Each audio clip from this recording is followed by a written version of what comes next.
Juliette Méadel, bonjour. Bonjour. Aujourd'hui, quel est selon vous finalement l'engagement civique qui doit être le premier pour les citoyens? Je crois que ce qui est le plus important, et d'ailleurs que nos concitoyens font depuis de nombreuses années, en fait, c'est l'engagement dans le secteur associatif. Il y a plusieurs dizaines d'associations qui se créent chaque jour en France, et ce depuis plus de 15 ans. Et je crois que c'est ça qui est le plus important parce que finalement, une association, qu'il s'agisse d'améliorer la façon dont les espaces verts sont utilisés en bas de chez vous ou qu'il s'agisse de défendre par exemple la cause des migrants, c'est des lieux où la politique au sens noble du terme se fait de façon non hiérarchisée, de façon spontanée et de manière, comment dirais-je, désintéressée.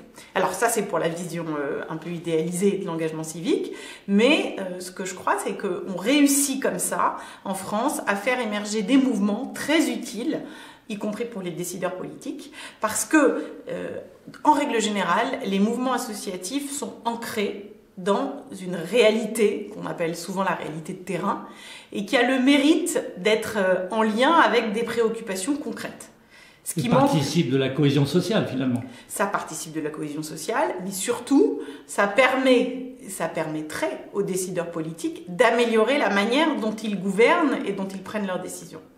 Et je crois que ce qui manque aujourd'hui, ce qui explique la fracture entre les citoyens et la politique, c'est que souvent, et surtout quand on est au niveau ministériel, on pense qu'on peut gouverner en utilisant uniquement le Parlement, les élus locaux, c'est déjà bien, les syndicats, mais on ne se tourne pas assez vers les associations.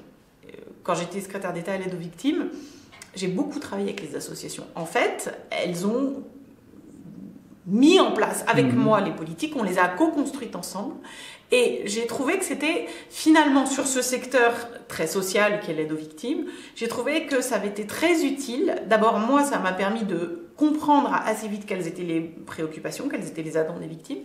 Et puis, elles, ça leur a permis aussi de comprendre pourquoi c'est pas simple de faire avancer les politiques publiques. Et en fait, on s'est entraidés. Parce que, par exemple, sur les droits de remboursement pour les frais de santé, eh bien, je les ai mis en face des administrations et leur témoignage a permis de faire prendre conscience aux administrations déconnectées du terrain que y avait des réalités urgentes et qu'il fallait les résoudre. Oui, donc chacun s'est enrichi en fait. Et une utilité publique partagée. Il y a une utilité publique partagée. Mais si j'avais pas eu les associations en face de moi, eh bien, j'aurais avancé beaucoup moins vite. Ce sont des ressources. C'est des ressources.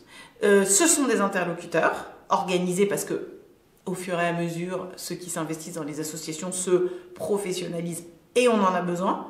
Et ce sont aussi des partenaires qui sont parfois exigeants, parfois contradictoires, mais c'est pas grave, il faut faire avec. Et je trouve que ça nous a vraiment aidé dans la mise en place de la politique d'aide aux victimes.